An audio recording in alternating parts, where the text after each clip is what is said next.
നമ്മൾ ഈ തൃശ്ശൂർ ഭാഷയിൽ സംസാരിക്കുമ്പോൾ അത് ഭയങ്കര ഒരു ക്യൂട്ടാണ്. പക്ഷെ അതേ ഭാഷയിൽ ആ നിഷ്കളങ്കത്വം അങ്ങനെ നിലനിൽക്കുമ്പോൾ തന്നെ അതിൽ വില്ലനായിട്ട് ചേട്ടൻ മാത്രമല്ല, ചേട്ടൻ്റെ അച്ഛനാണ് ആദ്യം അത് തുടക്കം കുറിച്ചത്. ആ തൃശ്ശൂർ ഭാഷയിൽ അങ്ങനെ ഒരു വില്ലനിസം കാണിക്കുക എന്ന് പറയുന്നത് എനിക്ക് തോന്നുന്നു കേരളത്തിലെ ഒരു എല്ലാവർക്കും ദേഷ്യം തോന്നുന്ന ഒരു വില്ലനായിരുന്നു അല്ലേ? അപ്പൊ ഈ അച്ഛൻ്റെ ആ ഒരു വില്ലൻ കഥാപാത്രങ്ങളൊക്കെ കുഞ്ഞിലേക്ക് കാണുമ്പോൾ എങ്ങനെയാണ് അച്ഛൻ അങ്ങനെ ഒരു വില്ലൻ കഥാപാത്രം ചെയ്യാൻ പറ്റുന്നൊക്കെ ഉള്ള ഒരു തോന്നൽ നിങ്ങൾക്ക് ഉണ്ടായിരുന്നോ? അച്ഛൻ ഓൾറെഡി സിനിമയിലുണ്ട്.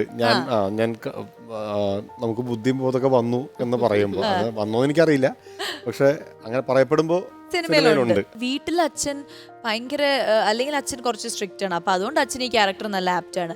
ചിലപ്പോൾ നേരെ ഓപ്പോസിറ്റ് ഉള്ളൂ, അയ്യോ എൻ്റെ അച്ഛൻ എന്ത് പാവാ, പക്ഷെ എങ്ങനെ ഇതിൽ ഇങ്ങനെ ക്രൂരത കാണിക്കുന്നത്, അങ്ങനെ തോന്നിയിട്ടുണ്ടോ? എനിക്ക് അങ്ങനെ തോന്നിയില്ല. കാരണം നമ്മൾ ഈ സിനിമ കാണുമ്പോഴൊക്കെ അച്ഛൻ ഈ സ്ത്രീകളെ ഉപദ്രവിക്കുന്നതും ബലാത്സംഗം ചെയ്യുന്നതും ഒക്കെ ഞാൻ കാണുന്നുണ്ട്. അപ്പുറത്ത് അമ്മ ഇരിക്കുന്നുണ്ട്, ചേട്ടൻ ഇരിക്കുന്നുണ്ട്, അച്ഛൻ ഇരിക്കുന്നുണ്ട്. ചില ദിവസം അച്ഛൻ ഉണ്ടാവില്ല, ഞങ്ങൾ മാത്രം പോയി കാണാറുണ്ട്. അപ്പോൾ അത് സത്യം പറഞ്ഞു കഴിഞ്ഞാൽ അമ്മയ്ക്കും ഞങ്ങൾക്കൊക്കെ അച്ഛൻ്റെ ജോലിയായിട്ട് തന്നെ കാണാൻ പറ്റിയിട്ടുള്ളൂ ഇതുവരെ. എന്തുകൊണ്ടാണെന്ന് ചോദിച്ചാൽ എനിക്കറിയില്ല. എനിക്ക് വേണം അച്ഛൻ തിരിച്ച് വീട്ടിൽ വരുമ്പോൾ പെരുമാറുന്നത് അനുസരിച്ചായിരിക്കും. അച്ഛൻ അങ്ങനെയല്ല, നമുക്ക് എല്ലാവർക്കും അറിയാം. അച്ഛൻ ഇങ്ങനെയാണ്, നമുക്ക് എല്ലാവർക്കും അറിയാം. അച്ഛൻ ആ സിനിമയിൽ അച്ഛൻ്റെ വേഷം ചെയ്യുന്നു.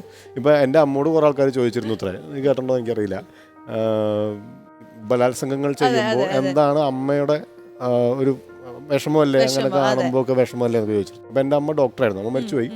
അപ്പോൾ അമ്മ അന്ന് പറഞ്ഞൊരു ഉത്തരം അച്ഛൻ പലപ്പോഴും പല സ്ഥലങ്ങളിലും പറഞ്ഞിട്ടുണ്ട്, ഞങ്ങളടുത്തും പറഞ്ഞിട്ട് ഞങ്ങളും കേട്ടിട്ടുണ്ട്. അപ്പോൾ അമ്മ പറഞ്ഞത്രേ ഉള്ളൂ, ഞാൻ ഒരു ഡോക്ടറാണ്, അപ്പോൾ എനിക്ക് പല ആൾക്കാരെയും നഗ്നരായിട്ടൊക്കെ പരിശോധിക്കേണ്ടി വരുന്നുണ്ട്, പാർട്ട് ഓഫ് മൈ ജോബ്. അപ്പോൾ അത് ഞാൻ ചെയ്യുമ്പോൾ എൻ്റെ ഭർത്താവ് വന്നിട്ട് നിങ്ങൾ ഇങ്ങനെ പരിശോധിക്കാൻ പാടില്ല എന്ന് പറയുന്നില്ല. അപ്പോൾ അത് അദ്ദേഹത്തിൻ്റെ ജോലിയാണ്, ആ ജോലിയുടെ ഭാഗമായിട്ട് അദ്ദേഹം ചെയ്യുന്നു, അത്രേ ഉള്ളൂ എന്ന് പറഞ്ഞാൽ അത്ര അങ്ങനെ ആ സിനിമയെ സമീപിക്കുന്ന ഒരാളായിരുന്നു. സമീപിക്കുന്ന ഒരാളായിരുന്നു. അപ്പോൾ അങ്ങനെ ഒരു സ്ഥലത്ത് നിൽക്കുമ്പോൾ നമുക്കും അങ്ങനെ തോന്നില്ല.